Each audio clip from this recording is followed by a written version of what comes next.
नमस्कार, मैं हूं अवधेश और आप देख रहे हैं बाउंडर इंडिया टीवी। आज हम ऐसे शख्सियत से आपको मिलाने जा रहे हैं जिन्होंने मीरा भाईंदर शहर को उभरते हुए देखा है। आज आप जो मीरा भाईंदर शहर को इतनी तेज़ी से डेवलपमेंट देख रहे हैं, इनका और इनके पूरे परिवार का काफ़ी बड़ा योगदान रहा है।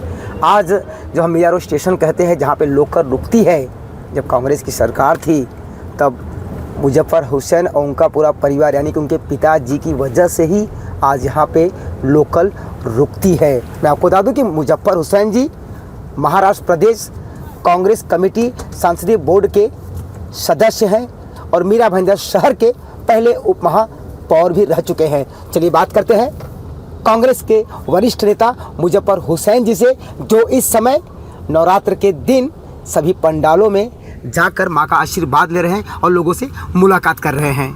65 साल से सामाजिक और राजनीतिक जीवन में है। 65 साल जी सर, 3 जनरेशन होता है। और 65 साल से अगर इस शहर में है और बगैर किसी जिसे कहा जाता है एलिगेशन जी, सामाजिक, राजनीतिक या व्यावसायिक जीवन में बगैर किसी एलिगेशन के अगर हमारा परिवार और हम है, तो ये अपने आप में एक समाज की एक बड़ी पोचपावती जिसे कहते हैं, ये है कि हमने डेफिनेटली कहीं ना कहीं अच्छा काम किया है शहर के लिए। तो शहर का जो भी विकास का काम हमने किया, वो जब पहला डेवलपमेंट प्लान बना नगर सेवक थे हम, उस वक्त जो बना और 25 साल में उसको एग्जीक्यूट करवाया। और यही वजह है कि आज शहर के अंदर आप सब जगह एजुकेशनल इंस्टीट्यूट देखते हैं और सारी फैसिलिटीज़ आपको नज़र आती है।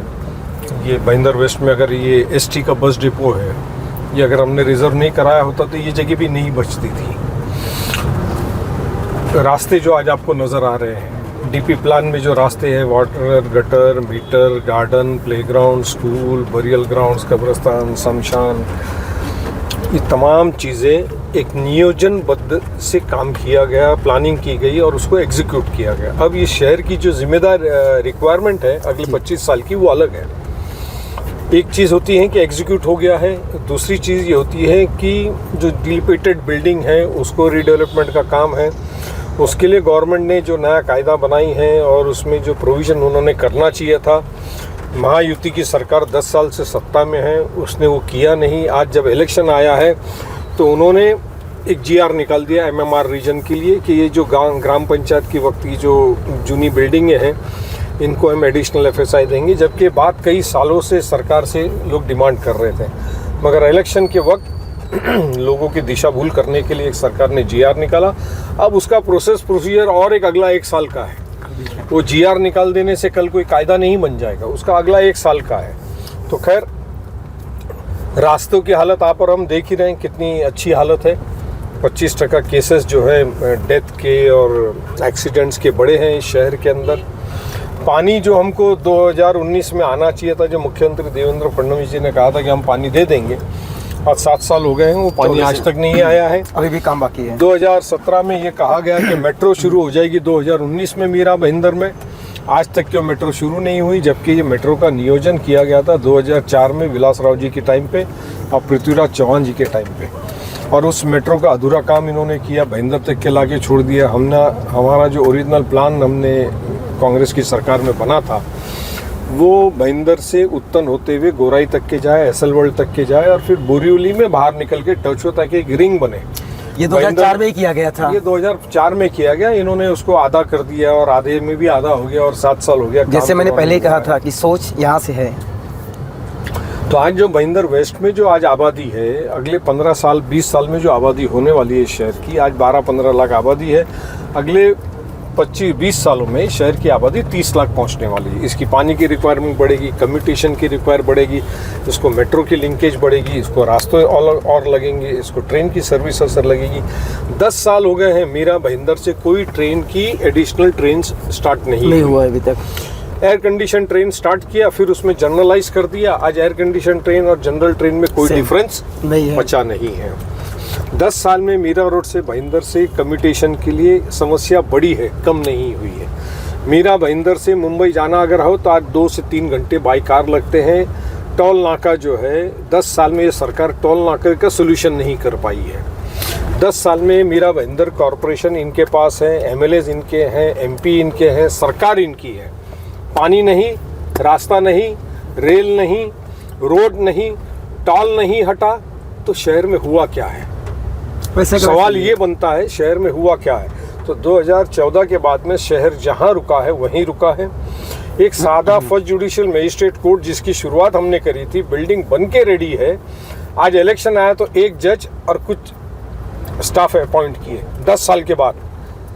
अब उसकी इनॉग्रेशन कब होगा? अभी इलेक्शन है तो आचार संहिता पहले शायद आकर के कर भी देंगे इनॉग्रेशन कि हमने कोर्ट चालू करवा दिया।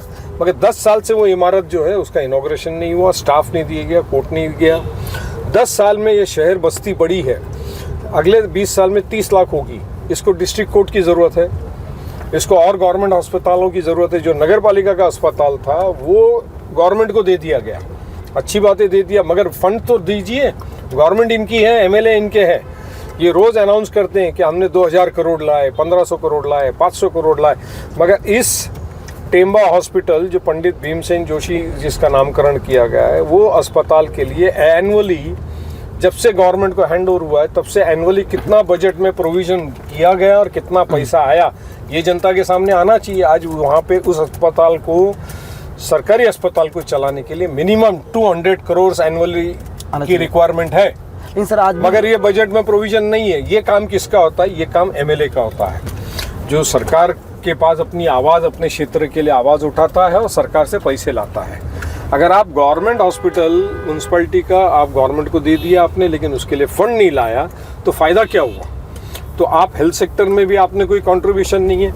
म्यूनसिपैलिटी की जो स्कूलें हैं उसकी हालत जो है ख़राब है, उसका इंफ्रास्ट्रक्चर आप जाकर के देखें तो उनका इंफ्रास्ट्रक्चर ख़राब पड़ा हुआ है। तो स्कूल म्यूनसिपैलिटी की ख़राब पड़ी है, अस्पताल का कोई मापदंड बचा नहीं, उसकी स्थिति खराब पड़ी हुई है, वहाँ कोई ट्रीटमेंट नहीं हो रहा है। ट्रांसपोर्टेशन में कुछ नहीं हुआ, रोड में कुछ नहीं हुआ, पानी में कुछ नहीं हुआ, कोर्ट्स में कुछ नहीं हुआ, गवर्नमेंट हॉस्पिटल्स में कुछ नहीं हुआ। तो हुआ किस में है? काम हुआ किस में है? तो ये जो शहर की ज़रूरत है पिछले 10 साल की, वो पूरी नहीं हुई है। और सवाल ये बनता है कि यही सरकार अगर वापस सत्ता में आती है तो क्या ये अगले 25 साल को देख करके शहर का नियोजन करेंगे? क्योंकि इन्होंने नियोजन का प्लान, नया डीपी प्लान का फैसला इनके दफ्तर में 5 साल से पड़ा, उसका भी फैसला नहीं करते हैं। हम यहाँ रुकेंगे, हम अगले मंडल में। जिस तरह से मैंने पहले ही कहा था, नवरात्रि में जा रहे हैं, पंडालों में जा रहे हैं, माँ दुर्गा का आशीर्वाद ले, तो हम अभी स्टॉप करते हैं। मुजफ्फर जी जाएंगे माँ दुर्गा का आशीर्वाद में, फिर हम कंटिन्यू करते हैं।